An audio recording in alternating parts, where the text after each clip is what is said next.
भायखळ्यातील साबू Siddique polytechnic कॉलेजमधील एका प्राध्यापिकेच्या चुकीमुळे विद्यार्थ्याचं शैक्षणिक भवितव्य धोक्यात सापडलंय। प्रॅक्टिकल मार्क्स 50 पैकी द्यावयाचे असतानाही चुकीनं 25 पैकीच देण्यात आल्यानं विद्यार्थ्यांना कमी मार्क्स मिळालेच।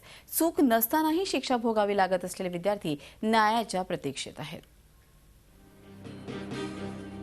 मुंबईमधल्या भायखळ्यात प्रसिद्ध अशा अंजुमन इस्लाम संस्थेचं राज्य सरकार अनुदानित साबू सिद्दीक पॉलिटेक्निक कॉलेज आहे। इथे कम्प्युटर इंजिनिअरिंगचा डिप्लोमा करणाऱ्या पहिल्या आणि तिसऱ्या वर्षातल्या विद्यार्थ्यांना एका प्राध्यापिकेच्या चुकीमुळे प्रॅक्टिकलचे मार्क्स कमी मिळालेत।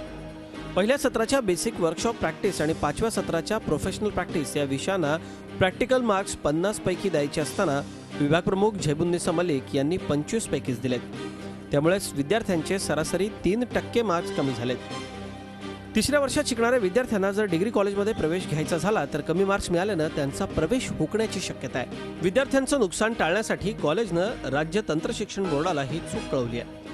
आप मार्क्स में रेक्टिफाई करके जो है हमको इनकी मार्कशीट दें, लेकिन बोर्ड ने उसका कोई जवाब नहीं दिया। उसके बाद हम पिछले और लास्ट वीक भी हमने एक और फिर से एक रिमाइंडर भेजा है बोर्ड को कि जो है बोर्ड के सेक्रेटरी को कि आप जो है इसको एक बार से कंसीडर करें और स्टूडेंट्स को पनिशमेंट ना दे, यानी टीचर की मिस्टेक पे स्टूडेंट को पनिशमेंट ना हो।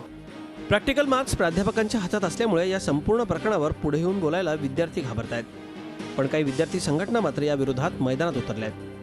50 मार्क्सपैकीच गुण देण्यात यावे तरच त्यांच्या करिअरसाठी तो एक दिलासा असेल। त्यात विद्यार्थ्यांची काहीही चुकी नाही आहे।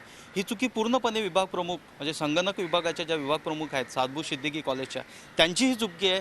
त्यांच्यावर कठोर कारवाई झाली पाहिजे। रात्रंदिवस अभ्यास करूनही कुठलीही चूक नसताना कमी मार्क्स पदरात पडल्यानं विद्यार्थ्यांना आता राज्य तंत्र शिक्षण बोर्डाकडून अपेक्षा उरल्यात। एका प्राध्यापिकेच्या चुकीची शिक्षा 40 विद्यार्थ्यांना बसू नये यासाठी तंत्र शिक्षण विभागानं पुढे येऊन ही चूक सुधारण्याची गरज असताना तंत्र शिक्षण विभाग मात्र या संदर्भात कुठलीच हालचाल करताना दिसत नाही आहे। कृष्णात पाटील, झी मीडिया, मुंबई। झी 24 तास रहा एक पाऊल पुढे।